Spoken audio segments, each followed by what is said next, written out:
Hello everyone, welcome to Hemashree's YouTube channel. ಇವತ್ತು ನಾವು ice cream ಹೇಗೆ ಮಾಡೋದು ಅಂತ ನೋಡೋಣ. ಈ ಐಸ್ ಕ್ರೀಮಲ್ಲಿ ಯಾವುದೇ ರೀತಿಯಾದ ಮಿಲ್ಕ್ ಪೌಡರ್ ಇಲ್ಲ, ಕಸ್ಟರ್ಡ್ ಪೌಡರ್ ಇಲ್ಲ ಶುಗರು, ಜಾಗ್ರಿ ಆ ಥರದ್ದು ಏನೂ ಉಪಯೋಗಿಸ್ತೀರಾ. ಚಾಕ್ಲೇಟ್ ಐಸ್ ಕ್ರೀಮ್ನ ಹೇಗೆ ಮಾಡೋದು ಅಂತ ನೋಡೋಣ. ಮೊದಲಿಗೆ ನಾನಿಲ್ಲಿ ಒಂದು 10 ರಿಂದ 15 ಬಾದಾಮಿನ ಬಿಸಿನೀರಿಗೆ ಹಾಕಿ ಅದ್ರ ಸಿಪ್ಪೆ ತೆಗೆದು ಇಟ್ಕೊಂಡಿದ್ದೀನಿ. ಅದನ್ನು ಒಂದು ಬೌಲಿಗೆ ಹಾಕ್ಕೊಳ್ಳೋಣ. ಅದ್ರ ಜೊತೆಗೆ ಇನ್ನೊಂದು 10 ರಿಂದ 15 ಆಗುವಷ್ಟು ಗೋಡಂಬಿ ಸಹ ಹಾಕ್ಕೊಂಡಿದ್ದೀನಿ. ಈ ಚಾಕ್ಲೇಟ್ ಐಸ್ ಕ್ರೀಮ್ ಮಾಡೋದಕ್ಕೆ ನಾನು 1/4 ಕಪ್ ಆಗುವಷ್ಟು ಓಟ್ಸ್ ಯೂಸ್ ಮಾಡ್ತಾ ಇದ್ದೀನಿ. ಅಕಸ್ಮಾತ್ ಓಟ್ಸ್ ಇಲ್ಲ ಅಂದರೆ ನೀವು ಅದ್ರ ಬದಲು ಮಖಾನ ಕೂಡ ಯೂಸ್ ಮಾಡ್ಬೋದು. ಇದನ್ನು ಓಟ್ಸ್ ಬದಲು 1/4 ಕಪ್ ಆಗುವಷ್ಟು ತಗೊಳ್ಳಿ.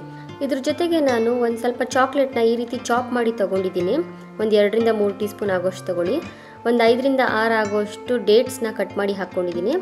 2 ಟೀ ಸ್ಪೂನ್ ಆಗುವಷ್ಟು ಕೋಕೋ ಪೌಡರು. ಇದಿಷ್ಟನ್ನು ಹಾಕಿ ಇದಕ್ಕೆ ಬಿಸಿ ಹಾಲನ್ನ 1 ಕಪ್ ಆಗುವಷ್ಟು ಹಾಕ್ಕೋತಾ ಇದ್ದೀನಿ. ಸ್ವಲ್ಪ ಬಿಸಿ ಇರಬೇಕು ಹಾಲು. ಅದನ್ನೆಲ್ಲ ಹಾಕ್ಕೊಂಡು ಒಂದ್ಸತಿ ಮಿಕ್ಸ್ ಮಾಡ್ಕೊಳ್ಳೋಣ. ಈಗ ಒಂದು ಅರ್ಧ ಗಂಟೆ ಅದನ್ನ ಹಾಗೆ ಇಟ್ಟಿರೋಣ.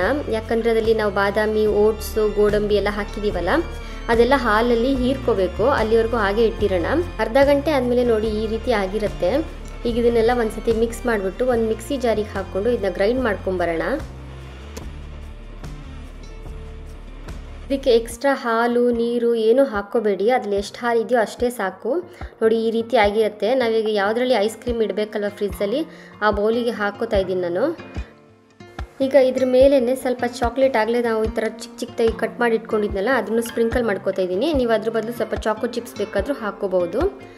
ಇದನ್ನೆಲ್ಲ ಹಾಕ್ಕೊಂಡಿದ್ದಾದಮೇಲೆ ಈಗ ಕ್ಯಾಪ್ ಕ್ಲೋಸ್ ಮಾಡಿ ಇದನ್ನ ಫ್ರೀಝರಲ್ಲಿ ಇಟ್ಟಿರೋಣ. ಮಿನಿಮಮ್ ಅಂದರೂ ಇದು 7 to 8 ಅವರ್ಸ್ ಆದರೂ ಇಟ್ಟಿರಬೇಕು.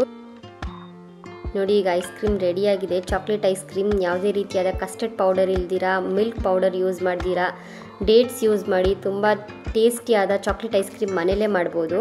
ಈ ಸಮ್ಮರಲ್ಲಿ ನೀವು ಈ ಚಾಕ್ಲೇಟ್ ಐಸ್ ಕ್ರೀಮ್ ನಿಮ್ಮ ಮನೇಲೂ ಮಾಡಿ ಹೇಗೆ ಬಂತು ಅಂತ ಕಮೆಂಟ್ ಮಾಡಿ ಹೇಳಿ.